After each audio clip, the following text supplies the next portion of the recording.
लाखोंच्या उपस्थितीत झालेल्या परिवर्तन सभेला संबोधित करताना पंतप्रधान नरेंद्र मोदींनी काँग्रेस, बहुजन समाजवादी पक्ष आणि सपावर नाव न घेता घणाघाती टीका करत उत्तर प्रदेशच्या निवडणुकीचे रणशिंग फुंकले। या पक्षांपैकी कुणाला पैशांची चिंता आहे तर कुणाला आपल्या परिवाराची चिंता आहे, असे मोदी म्हणाले।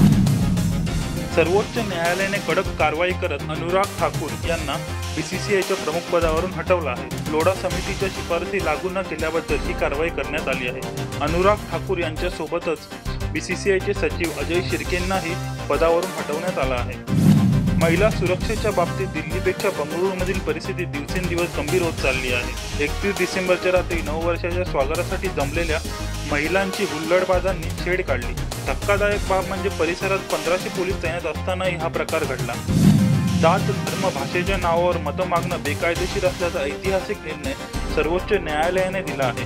5 राज्यांमध्ये निवडणुका येऊ घातल्या असताना सर्वोच्च न्यायालयाच्या निर्णयाने राजकीय पक्षांना चांगला झटका दिला आहे।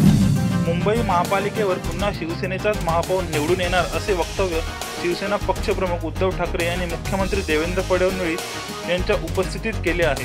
प्रबोधनकार ठाकरे यांच्या तैलचित्राचे अनावरण फडणवीस यांच्या हस्ते करण्यात आले।